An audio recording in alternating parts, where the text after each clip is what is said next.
For me, running a hotel was more than simply a job. It was my life. This hotel was my entire universe. My name is Grace. Until he entered. You couldn't miss him. A young man wearing a suit that exuded wealth, staring at a pricey phone. With a smile that would make you swoon, he checked in. He said, "Good evening, I'm Ethan," in a silky voice. "I'll be here for a few nights. Is there anything noteworthy going on here?" A little taken aback by his appeal, I found myself grinning back. "Well, Ethan, there are a lot of surprises in the city." Relying on your search, I gave him his key in response. Our brief conversation ignited something. Perhaps it was his real interest in what I was saying, or perhaps it was his curiosity. He was gone in a flash. However, he left a message saying, "Enjoyed our talk," when he checked out. "Would you like to carry on over dinner?" Unaccustomed to combining job and personal life, I hesitated. But I was drawn to him for some reason. We got together at a neighborhood eatery, a warm and inviting space where the sound of glasses clinking and conversation created a sense of seclusion. As we sat down, he smiled and said, "You really have this place dialed in, don't you, Grace?" I laughed, strangely relaxed. Guess you could say I've had some practice. We spoke about everything and nothing during dinner, which went very quickly. It appeared that he was a public figure, sharing stories about his investments and vacations. I found myself opening up more than usual when the topic of conversation shifted to me. I informed him that since I was 21, it had been just Mia and I against the world after losing my parents. "Grace, that's a big burden to bear." He said, "You must be really strong," with appreciation and something else I couldn't quite put into his eyes. Rejecting the flattery, I shrugged. "I take it that we all play the hand that is dealt to us? My top priority has been Mia. I've been cautious with the small amount our parents left us and have gradually allowed it to grow." His look was thoughtful as he nodded. "It's impressive. It's clear that you're intelligent." As the evening went on, I became aware that it had been a while since I had laughed so much. But he would definitely shift the topic when I tried to find out more about him or his family. "I don't agree with my parents." With a shadow on his face, he remarked, "Let's just say they have their ideas about life, and I have mine." I didn't ask more questions. Everybody has their scars and stories. I found myself not wanting the evening to end as it came to a conclusion. Something about Ethan gave me a sense of aliveness that I hadn't experienced in a long time. Every day was a new adventure, and every moment we spent together was full of laughter and future-focused dreams. Life with Ethan felt like a whirlwind. Simple dinners were transformed into memorable evenings by his ability to elevate the ordinary.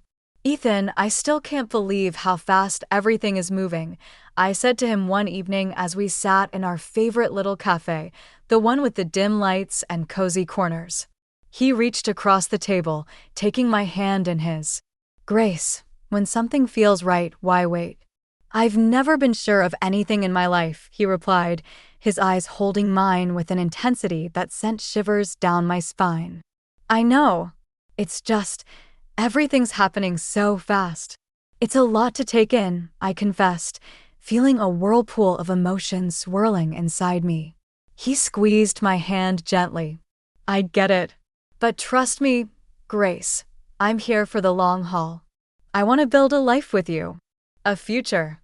And I want to start by making our wedding day the most memorable day of our lives." The way he spoke about our wedding with such passion and certainty, it was hard not to get caught up in his vision. He painted a picture of a day so lavish and beautiful, it took my breath away. "Imagine it, Grace. A ceremony that no one will forget. A celebration of our love. It's going to be perfect," he said, his voice filled with excitement. "And the honeymoon, you mentioned something about the most expensive hotel in the world?" I asked, a mix of curiosity and apprehension in my voice. His smile widened. "Yes, it's all part of the plan. But I need you to trust me, to take this leap with me. Your savings for the wedding, my funds for the honeymoon, and our future home together will make this a reality." I hesitated, the practical part of me screaming caution. But looking into his eyes, full of love and promise, I found myself nodding. Okay, Ethan. Let's do it. Let's make this wedding a day to remember. As the weeks flew by, the wedding preparations became all-consuming. Ethan was a man of action, taking care of every detail, ensuring that our day would be nothing short of spectacular. And as I watched him, so full of life and determination, I couldn't help but fall even deeper in love. Ethan, you're amazing. The way you're handling everything, I don't know how to thank you, I said to him one evening as we reviewed the list of guests and the lavish menu he'd planned. He pulled me close, his arms wrapping around me. Grace, seeing you happy is all the thanks I need. This wedding, it's just the beginning. Our life together is going to be even more beautiful. But amidst the world of excitement, there were moments when doubt crept in, whispering questions in the quiet of the night. Was I moving too fast? Was I getting swept away by the romance of it all? Every time those thoughts surfaced, Ethan's assurances were there to chase them away. His words, his promises, they were my anchor, holding me steady in the storm of uncertainty. The wedding prep had my days packed. But amidst the whirl of cake tastings and flower selections, I knew I needed Mia, my sister, my confidant, by my side. Since our parents passed, it had been us against the world, and her input meant everything to me, especially now. I called her up, hoping she could sneak away from the cafe she worked at. Hey Mia, think you can ditch the aprons and coffee smells for some tulle and satin today? I half joked, my voice laced with hopeful anticipation. Mia's laughter came through the phone, light and familiar. For you, sis? I'll trade coffee stains for bridal trains any day. Give me an hour to wrap things up here, and I'm all yours. The bridal shop was a wonderland of white and ivory, dresses cascading like waterfalls of lace and silk. As I tried on gowns, Mia's presence was a calming force in the storm of satin and sequins. That one, Grace. It's like it was made for you, Mia said, her eyes lighting up as I stepped out of the dressing room in a gown that felt just right. I studied my reflection, the dress hugging every curve and cascading to the floor in a sea of soft fabric. You think? I feel, I don't know, like a real bride, I admitted, a smile creeping onto my lips. Mia's grin matched mine, but in a fleeting moment, I caught a shadow pass over her face, quick and troubling. Before I could question it, she was up and pulling a dress off the rack. Mind if I give this one a whirl? Just for kicks, Mia said, holding up a stunning gown that caught the light with every movement. I laughed, the sound a mix of surprise and delight. Planning on eloping, are you? Or is there a mystery man you've been hiding from me? Mia's laugh, usually so carefree, held a note of something I couldn't quite place. Oh, Grace, you know me. Always a bridesmaid, never a bride. But a girl can dream, can't she quipped, though her gaze darted away, hiding something. The day rolled on, a blend of laughter and whispers of silk. But Mia's mood seemed to flip like a switch, her usual bubbly demeanor clouded by moments of distraction. Everything okay, Mia? You seem a bit off today, I probed gently, concern threading through my words. She was quick to dismiss it, a wave of her hand erasing my worries. It's nothing, really. Just cafe chaos. You know how it gets, Mia assured me. But her forced smile didn't quite reach her eyes. As we left the bridal shop, the weight of her secrets seemed to hang between us, an unspoken tension that neither of us could quite navigate. I wanted to believe it was just pre-wedding stress. Maybe a spat with a troublesome customer. But the nagging in my gut told me it was something more. That night, as I lay in bed, the excitement of finding the perfect dress was overshadowed by the puzzle that was Mia's behavior. She was the one person who had always been an open book to me, yet now, there were pages I couldn't read, words hidden just out of sight. And as the wedding day edged closer, the joy I should have been feeling was tinged with a worry I couldn't shake. Mia and I had faced everything together. But now it felt like there was a growing gap, one filled with secrets and unasked questions.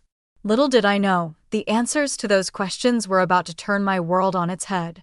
It was a day like any other, or so I thought, until Ethan left his phone buzzing and forgotten on the kitchen counter.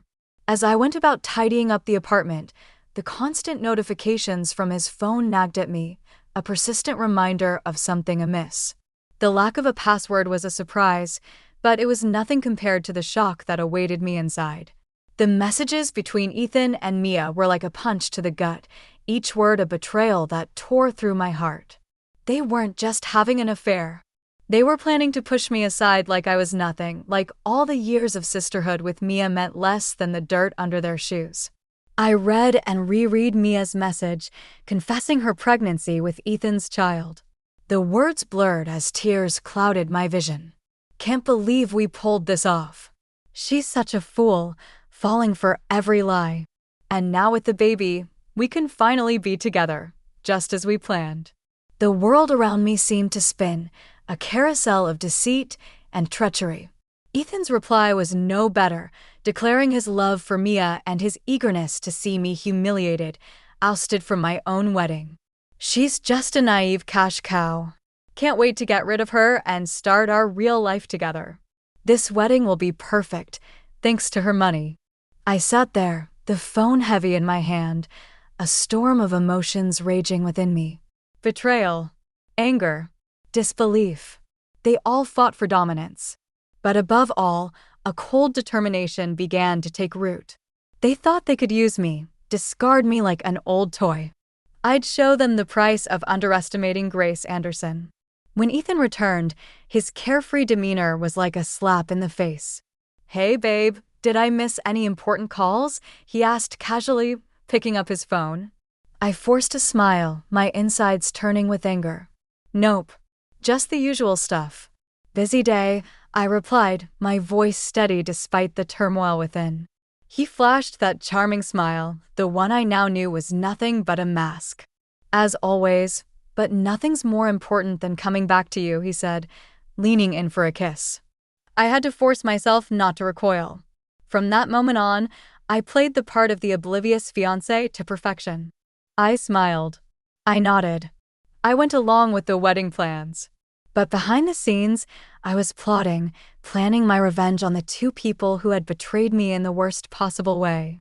Each passing day was a test of my will, a balancing act between the role I had to play and the fury that burned within. But I wouldn't let them see me break. I'd bide my time. And when the moment was right, they'd learn the true cost of their treachery. And as I lay in bed each night, the image of Ethan and Mia's deceitful faces etched into my mind, I made a silent vow. They would pay for what they'd done, and their twisted game would be their undoing. I was no longer just the jilted fiancé. I was the architect of their downfall, and my revenge would be meticulous, calculated, and oh so sweet. The days leading up to the wedding felt surreal. On the surface, everything was perfect, the flowers, the guest list, the dress. But beneath the facade of perfection was a storm brewing. A tempest of anger and betrayal that I held tightly within. Ethan was his usual self, all smiles and affection, blissfully unaware of the storm he was about to sail into. "Grace, everything's coming together so beautifully. This wedding is going to be the talk of the town," he said one evening as we reviewed the final preparations. I nodded, my smile practiced and polished. "Yes, it's going to be a day to remember," I replied, the words laced with a meaning he couldn't possibly grasp. Mia was harder to face. The sister I had loved and protected was now a stranger. Her every word and gesture a reminder of her betrayal. Yet I kept my mask firmly in place, the mask of the loving sister, blissfully ignorant of the knife she had planted in my back. "Grace, you're handling everything so well." "I don't know how you do it," Mia said one day as we finalized the seating arrangements. I looked at her, the sister I thought I knew, and forced a laugh. "Oh, Mia, you know me. Always had a knack for organizing chaos," I said, the irony of the statement not lost on me. As the wedding day drew closer, the tension became almost tangible, a tightrope I walked with precision and care. Ethan's phone was now always guarded. His conversations hushed and hurried. But it didn't matter. I had seen enough, knew enough. The morning of the wedding dawned clear and bright, a beautiful day for a beautiful disaster. As I got ready, the reflection in the mirror showed a bride, serene and poised. But behind the veil and the makeup was a woman on a mission. A woman who would no longer be a pawn in someone else's game. "Mia's running late, huh?" Ethan remarked casually, adjusting his tie. I met his gaze in the mirror, my eyes giving nothing away. "Yes, but she'll be here." "Wouldn't miss it for the world," I replied, the double meaning clear in my voice. He nodded, oblivious to the undercurrents. "Well, she's always been a bit unpredictable. But today's about us, Grace, our new beginning." I turned to face him, my smile a masterpiece of composure. "Yes, Ethan, a new beginning indeed," I said, my heart steeling itself for what was about to come. And as I walked down the aisle, the eyes of friends and family on me, I knew that this was it. The calm before the storm was over, and the reckoning was about to begin. The vows were waiting. The guests were watching. And the stage was set. It was time for the truth to come crashing down and for the real show to begin. Standing next to Ethan in front of the priest, my heart was a mix of hope and trepidation. The words of the vows hovered in the air, a promise of forever that was about to be shattered in the most brutal way. The guests, unaware of the storm about to break, watched us with smiles and teary eyes. But then, the unimaginable happened.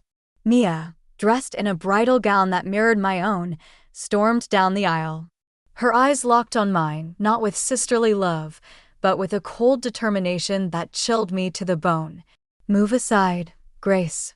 I'm the one who deserves to be here. Ethan loves me. And this child I'm carrying is his," Mia declared, her voice cutting through the stunned silence. The room erupted into whispers and gasps, the guests turning to each other in confusion and disbelief. Ethan, rather than showing any sign of shock or remorse, let out a hearty laugh, his true colors shining through the polished facade. "Well said, Mia. Grace, you've been a good host, but this is where your part ends. Why don't you join the audience?" "This is Mia's moment now," Ethan jeered, his words dripping with mockery and contempt. The audacity of their betrayal, so public and so cruel, sent a shockwave through the crowd. But as the reality of the situation sank in, my reaction surprised everyone, including myself.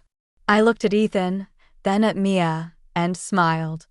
Of course, why not? I wouldn't want to miss the show. "After all, I did pay for it," I said, my voice calm, betraying none of the turmoil inside me. Mia and Ethan exchanged a confused glance, clearly not expecting such a composed response. The guests, too, were baffled, their eyes darting between us, trying to make sense of the surreal scene unfolding before them. As I gracefully took a seat among the guests, my head held high, the whispers grew louder. "What's she up to? Is she really going to let this happen?" The questions buzzed around the room like a swarm of bees. But I remained serene, a statue amidst the chaos.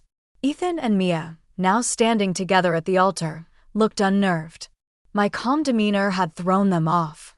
Their plan to humiliate and discard me was not unfolding as they had anticipated. "What's your game, Grace? Why are you so calm?" Ethan asked, his voice a mix of curiosity and concern.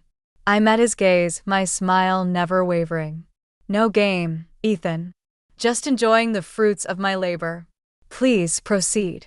"I'm eager to see how this plays out," I replied, my words a velvet-covered dagger. The ceremony resumed, but the atmosphere had shifted. The guests watched in a mix of shock and anticipation, unsure whether they were witnessing a wedding or the prelude to a dramatic reckoning.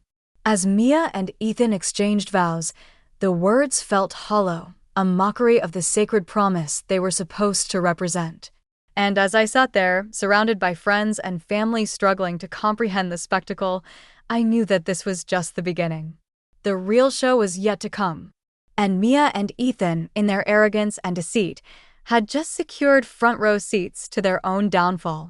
As the priest asked if anyone objected, the doors burst open. A woman older and more worn than either Ethan or Mia, stormed in, her eyes blazing with fury. "Stop this wedding right now," she demanded, her voice slicing through the silence like a knife. Ethan's face turned ashen, his eyes wide with shock. "Catherine? What are you doing here?" he stammered, the mask of the perfect groom slipping away. Catherine, Ethan's legal wife, as I had discovered, marched up to the altar. "I'm here to stop you from making a bigger fool of yourself and these people." "Grace, you deserve to know the truth," she said, turning to me with a sympathetic look. The guests murmured among themselves, the scandal unfolding before them more gripping than any soap opera. Mia clutched her stomach, her face a mask of shock and fear. Catherine continued, her voice firm and clear. "Ethan is a liar and a cheat. He's in debt up to his ears. His investments failed, and he's been using you all to dig himself out of his hole. And Mia, you poor girl, you're just another pawn in his game." The room erupted into chaos, the guests rising from their seats, the whispers growing louder. Ethan tried to speak, but his words were drowned out by the uproar. I stood up, my heart pounding but my voice steady. "There's more," I announced, silencing the room. I hired a private detective after I discovered Ethan and Mia's affair. Not only is Ethan already married and drowning in debt, but he's also been hiding a daughter, a child he's never supported. Mia's face crumpled, the reality of her situation crashing down around her. "Ethan, is this true? Tell me she's lying," she pleaded, her voice breaking. Ethan, now pale and defeated, had no words. His lies, his deceit, all laid bare for the world to see. But the final blow was yet to come. As the guests processed the revelations, Ethan's parents, two stern and imposing figures, entered the room. I had reached out to them, told them everything, and now they were here to confront the son who had brought shame to their name. Ethan's father, a man of few words, spoke with a voice that resonated with disappointment and anger. "Ethan, you're no son of mine. Your actions today, and in the past, have shown your true character. You are cut off from our family and our fortune." As the room settled into an uneasy silence, I looked at Ethan, Mia, and the shattered dreams they had tried to build on a foundation of deceit. The pain of betrayal still throbbed in my heart, but standing there amidst the ruins of what was meant to be my happiest day, I knew this was not the end of my story. In the aftermath, I found myself in the cold halls of justice, seeking reparation for the damage Ethan had caused. The courtroom felt like another world, a place where the pain and humiliation I had endured were translated into legal jargon and paperwork. "Ethan, you've not only broken a promise, but you've also shattered trust and exploited generosity. You owe me more than just an apology. You owe me compensation for turning my life upside down," I stated firmly, my voice echoing in the quiet courtroom. The judge's gavel sounded like thunder in the tense silence. "The court finds in favor of the plaintiff. The defendant is hereby ordered to pay $50,000 in damages for the distress and financial loss caused," he declared. His words a balm to my wounded spirit. As I walked out of the courtroom, the burden of the past months felt lighter. Justice had been served. But the road to healing was just beginning. Ethan's troubles didn't end with me. Catherine, his legal wife, fueled by hurt and fury, launched her own legal battle, demanding compensation for his infidelity and neglect of their child. The once suave and competent man was now entangled in a web of his own making. His lies and deceit finally caught up to him. Mia, my sister, the person I had trusted and loved more than anyone, found herself alone and abandoned. Ethan had fled the city, leaving her to face the consequences of their actions. She was pregnant and scared, a far cry from the carefree and happy girl she once was. "Grace, I know I don't have the right to ask for your forgiveness, but I'm lost, and I don't know what to do," Mia pleaded one day, her eyes filled with tears. I looked at her, the sister I once would have done anything for. "Mia, you were my family, my blood. But what you did, it's not something I can just forget or forgive. You chose your path, and now you have to walk it, just like I'm walking mine." The distance between us was more than just physical. It was a chasm filled with betrayal and hurt, too wide and too deep to ever bridge again. Life moved on, but the scars of those tumultuous months remained. I focused on rebuilding my life, on finding peace in the simple things. I had loved and lost, trusted and been betrayed. But through it all, I had survived. And as I looked back on everything that had happened, I realized that the most important journey was the one I was taking within myself. A journey of healing, of rediscovering my strength, and of learning to trust and love again.